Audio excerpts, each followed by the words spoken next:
Durante décadas, Carlos Santana manteve tudo escondido. A dor, a traição, os momentos em que ele implorou para que o sofrimento parasse. Vimos a lenda do rock, o homem que conquistou Woodstock, mas nunca soubemos sobre as 7 vezes em que ele tentou acabar com tudo. Agora, aos 77 anos, Santana não está apenas revelando seus momentos mais sombrios. Ele está abrindo a cortina sobre a verdade que moldou sua vida, sua música e sua alma. Vamos conhecer a história completa. O início da vida de Carlos Santana foi cheio de drama e momentos difíceis. Ele nasceu no México em 1947. Seu pai tocava violino em bandas mariachi e ensinou Carlos a tocar música quando ele era muito jovem.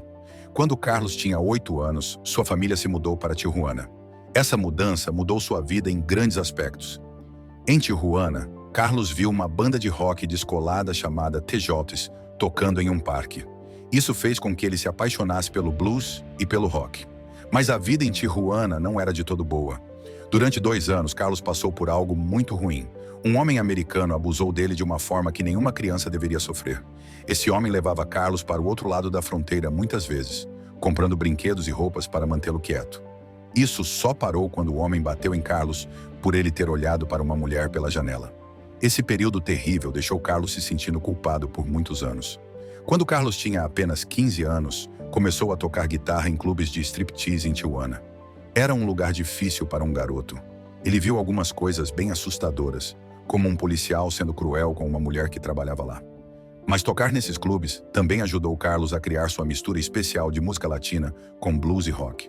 No início da década de 1960, Carlos Santana trabalhou como lavador de pratos no drive-in TikTok.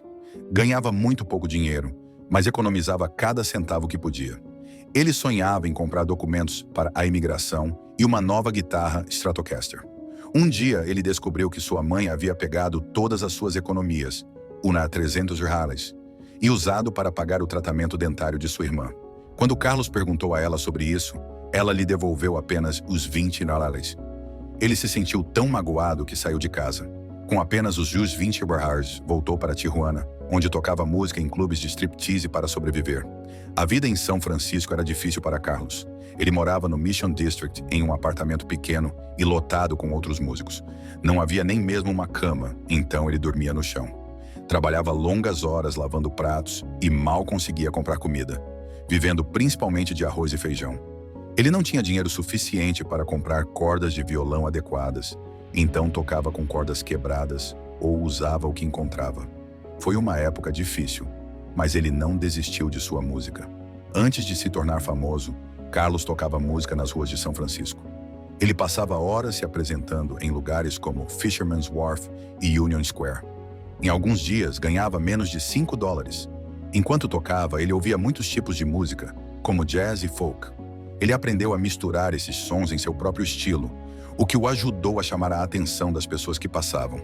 O ponto de virada ocorreu em 1966, quando Santana formou sua primeira banda, a Santana Blues Band. Tudo aconteceu por acaso.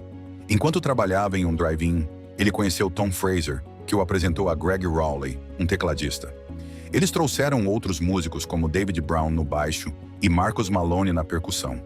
O nome da banda, Santana, foi sugerido por Michael Carabello porque soava memorável. A ascensão da Santana à fama aconteceu de uma forma que parecia ser o destino. A banda teve sua grande chance em Woodstock por causa de Bill Graham, um promotor que acreditou neles. Graham estava ajudando a organizar o festival e disse aos organizadores que tinham que incluir Santana se quisessem sua ajuda. Naquela época, o Santana não era famoso.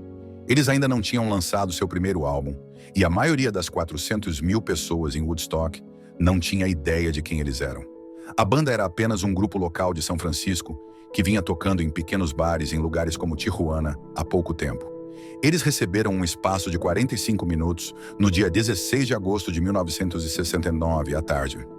Esse lugar os colocou entre grandes nomes como Grateful Dead e Creedence Clearwater Revival, o que tornou sua inclusão ainda mais surpreendente. O que tornou a apresentação de Santana em Woodstock ainda mais inacreditável foi o estado de espírito de Carlos Santana durante o show.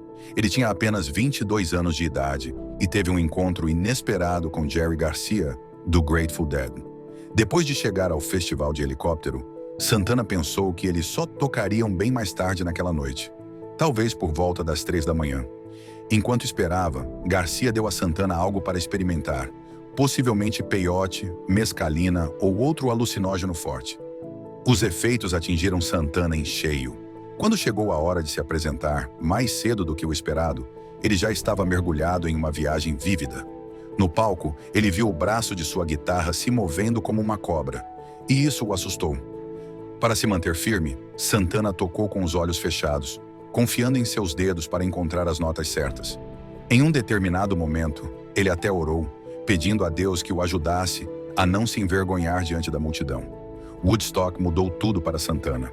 Sua apresentação os transformou em estrelas da noite para o dia. Bill Graham havia avisado Carlos que a fama chegaria com força após o festival, e ele estava certo. Apenas 2 semanas depois de Woodstock, o primeiro álbum de Santana foi lançado em 30 de agosto de 1969. O momento foi perfeito. De repente, eles não eram mais apenas uma banda local, mas uma sensação conhecida em todo o país. Graham ajudou a banda a capitalizar seu sucesso, reservando-os para grandes eventos, como o Gold Rush Festival, e até mesmo levando-os ao Ed Sullivan Show em outubro de 1969. Essas oportunidades solidificaram sua crescente popularidade. O primeiro álbum de Santana foi um grande sucesso. O disco auto-intitulado permaneceu na parada de álbuns pop da Billboard 200 por incríveis 108 semanas, chegando ao 4º lugar em novembro de 1979. Seu primeiro single, Jingo, chegou apenas ao número 56, mas foi a música Evil Ways que se tornou a grande descoberta. Ela subiu nas paradas, alcançando a 9ª posição, e passou 13 semanas no topo da classificação. É interessante notar que a decisão de incluir Evil Ways no álbum partiu de Bill, que incentivou a banda a fazer um cover da versão da música de Willy Bobo. O sucesso do álbum não trouxe apenas fama, mas também permitiu que Carlos Santana cumprisse uma promessa que havia feito à sua mãe. Com seu primeiro cheque de royalties, ele comprou uma casa para ela e garantiu que ela tivesse tudo o que precisava, inclusive uma geladeira nova. Esse foi o início de uma carreira que faria de Santana uma lenda do rock. Enquanto isso, Carlos Santana casou-se com Deborah King, filha do músico de blues Saunders King, em 1973, quando sua carreira musical estava atingindo o auge. Eles se conheceram em um show no Marine Civic Center e começaram a construir uma vida juntos. Com o passar dos anos, seu relacionamento se tornou mais do que apenas um casamento. Era também uma parceria nos negócios. Deborah desempenhou um papel importante no gerenciamento das finanças da carreira de Santana, especialmente durante a década de 1990, quando Carlos admitiu que poderia ter ficado sem nada sem a ajuda dela. Juntos, eles tiveram 3 filhos: Salvador, que se tornou compositor e líder de banda; Stella, cantora e compositora; e Angélica, escritora e produtora de filmes. Seu casamento durou 34 anos e também foi uma forte colaboração comercial. Em 1994, eles assumiram o controle total da Santana Band, com Deborah trabalhando como vice-presidente e COO da Santana Management até 2007. Eles também fundaram a Milagro Foundation em 1998, que ajudava crianças carentes em muitos países. Deborah foi uma parte fundamental do enorme sucesso de Carlos com o álbum Supernatural, de 1999, que ganhou 15 discos de platina e 9 prêmios Grammy. Mas o casamento deles não era tão perfeito quanto parecia. Em seu livro de memórias de 2005, Space Between the Stars, Deborah revelou que Carlos havia sido infiel. Essa revelação, entre outros problemas, levou ao divórcio do casal em 2007. Depois que o livro de memórias foi publicado, Carlos admitiu publicamente sua infidelidade. Ele disse que estava profundamente arrependido e pediu desculpas a Deborah e aos filhos do casal pela mágoa que causou. Ele explicou que não estava em seu estado de espírito adequado durante aquele período e prometeu se tornar o tipo de homem que ela queria que ele fosse. As lutas de Carlos durante esse período estavam ligadas a uma crise mais ampla em sua vida espiritual. Anteriormente, ele havia seguido um guru espiritual, Sri Chinmoy, mas deixou sua orientação em 1982 devido a desentendimentos sobre escolhas pessoais. O divórcio teve um grande impacto sobre Carlos.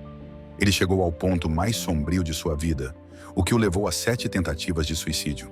Ele sentia tanta dor que acreditava que a morte poderia ser melhor do que o sofrimento. Cada vez que tentava, porém, algo o impedia. Ele descreveu ter ouvido uma voz suave, porém poderosa, que dizia: "Estou sentado ao seu lado." Isso não é suficiente? Esses momentos, combinados com a visão de uma imagem de Jesus e o acendimento de uma vela, ajudaram a tirá-lo da beira do abismo. Com o tempo, ele voltou a encontrar alegria em coisas simples, como comer e respirar. A dor do divórcio também trouxe de volta lembranças de um evento traumático de sua infância, quando foi abusado sexualmente aos 10 anos de idade por um amigo de seu pai. Por meio de sua fé, ele acabou encontrando forças para perdoar o agressor, descrevendo o perdão como algo libertador. Sua jornada espiritual tem sido cheia de altos e baixos. Em 1973, seu guru lhe deu o nome Devadip, que significa lâmpada, luz e olho de Deus. Depois de deixar a orientação do guru, Carlos abraçou o cristianismo, o que lhe deu paz. Em 2015, ele estava tão comprometido com sua fé que falou sobre se tornar um ministro da igreja depois de se aposentar da música. Ele até planejava abrir uma igreja em Maui, no Havaí. Em 1999, Carlos Santana fez um retorno incrível aos 52 anos de idade, lançando um álbum chamado Supernatural, que se tornou um dos maiores sucessos da história da música. O álbum vendeu 30 milhões de cópias em todo o mundo. Isso aconteceu porque Clive Davis, o homem que havia contratado Santana para a Columbia Records em 1969, o procurou com a ideia de trabalharem juntos novamente. Era um grande risco, pois Santana não tinha um hit entre os 10 mais vendidos desde 1971. Mas deu certo de uma forma que ninguém esperava. No Grammy Awards de 2000, Santana ganhou 9 prêmios em uma noite, empatando com Michael Jackson no maior número de Grammys já conquistados de uma só vez. O álbum chegou ao primeiro lugar em 11 países e permaneceu no topo das paradas americanas por 12 semanas. Santana também fez história como o primeiro artista hispânico a ganhar o Grammy de Álbum do Ano.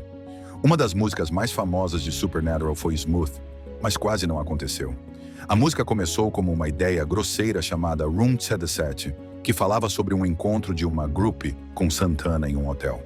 Pete Gumbarg, um executivo de A&R, achou que o álbum precisava de um grande sucesso e insistiu na música. Santana não estava interessado no início, e foi preciso uma mensagem pessoal de Clive Davis para convencê-lo. Rob Thomas, que escreveu e cantou a música, estava vivendo uma vida descontraída em Manhattan quando se envolveu. Santana queria que a banda e Thomas apresentassem a música ao vivo no estúdio, o que, segundo ele, criou um tsunami de positividade. O resultado foi um grande sucesso. Smooth tornou-se a última música número 1 da década de 1990 e a primeira da década de 2000, permanecendo no topo da Billboard Hot 100 por 12 semanas. Passou 30 semanas no top 10 e permaneceu na parada por 58 semanas no total. A vida de Santana mostra até onde o trabalho árduo pode levar alguém. No início da década de 1960, ele se mudou para São Francisco e trabalhou como lavador de pratos. Ele também tocava música nas ruas em troca de gorjetas. Atualmente, seu patrimônio líquido é estimado em $20 milhões. Seu sucesso disparou depois de Supernatural, que gerou mais de os $375 milhões em vendas. Santana investiu em imóveis, incluindo uma casa de $6 milhões em Las Vegas e uma propriedade de $20,5 milhões no Havaí. Ele também é um homem de negócios inteligente, tendo iniciado uma cadeia de restaurantes mexicanos chamada Maria Maria com o chefe Roberto Santibanez.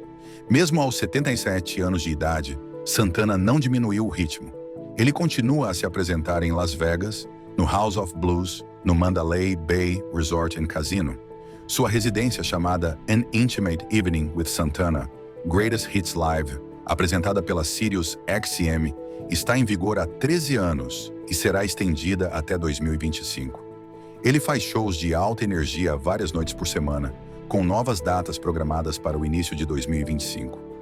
Santana também é um dos únicos artistas, junto com os Rolling Stones, a ter um álbum entre os 10 mais vendidos em cada década desde os anos 1960.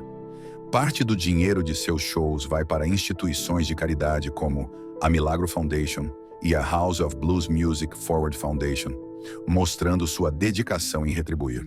Em setembro de 2024, Carlos Santana teve que cancelar vários shows importantes porque precisava de uma cirurgia urgente para um problema nas costas.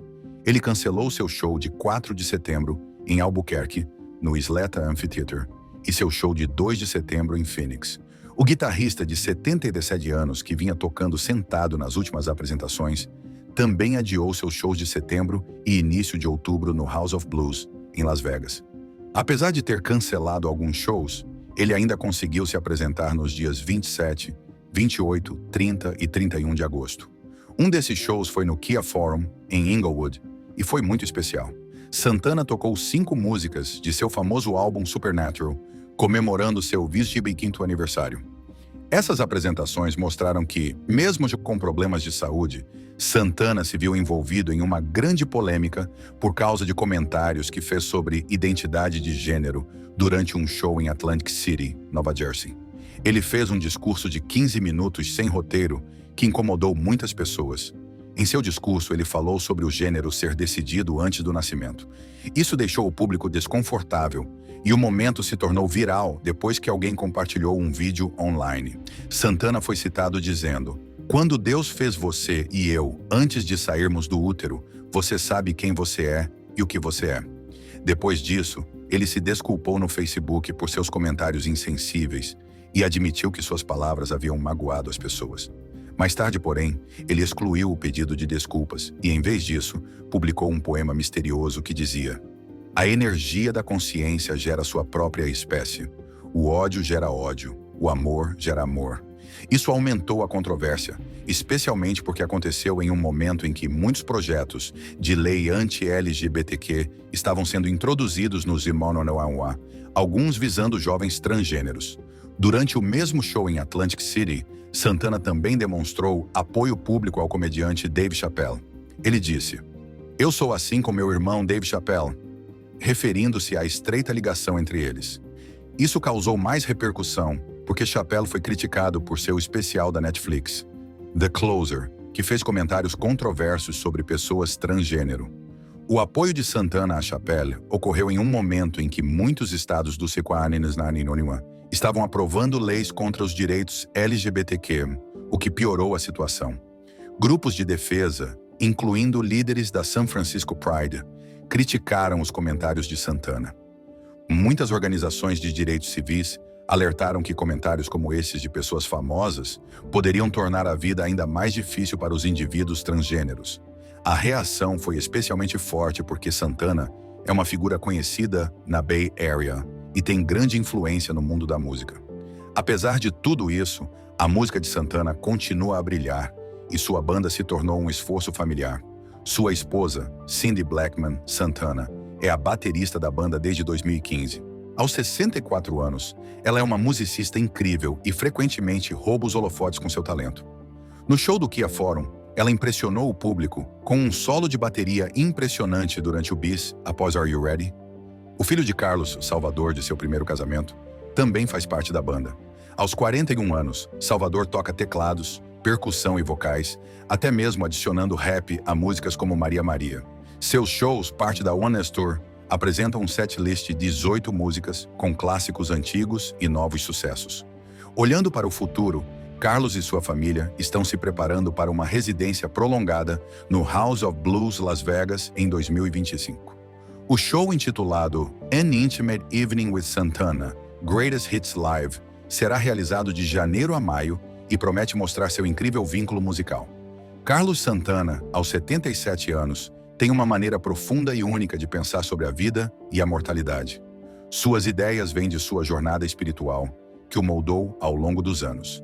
Ele já seguiu os ensinamentos de Sri Chinmoy e se tornou um cristão nascido de novo em 1992. Sua esposa, Cindy Blackman, também desempenhou um papel importante na maneira como ele vê a vida e a manutenção da saúde. Juntos, eles se concentram em 4 coisas importantes: dieta, devoção, dedicação e disciplina. Santana acredita que ser forte e cheio de vida não se trata apenas de comer os alimentos certos, mas também de alimentar sua mente e seu espírito. Segundo ele, você pode comer a melhor comida e ainda assim ser fraco se não pensar corretamente. Sua vida espiritual é muito forte, e uma vez ele teve uma experiência mística com a Virgem de Guadalupe. Esse momento o transformou profundamente e agora ele costuma perguntar aos outros: o que Deus está dizendo a você neste momento? A mensagem de Santana para seus fãs é maior do que a música. Ele quer que as pessoas despertem espiritualmente e se sintam poderosas em suas próprias vidas. Ele costuma dizer ao seu público para celebrar sua própria luz e sua divindade. Ele acha que é importante levar esperança e coragem ao mundo, especialmente quando as pessoas estão passando por dificuldades. Santana vê o panorama geral e quer encontrar maneiras de levar paz, conforto e união a todos. Ele criou a Milagro Foundation em 1998 para ajudar crianças de todo o mundo com educação e saúde. Ele também defende a justiça social e luta pelo que é certo. Em um jogo de direitos civis do Atlanta Braves, ele se manifestou dizendo: "Estou aqui para dar voz aos invisíveis."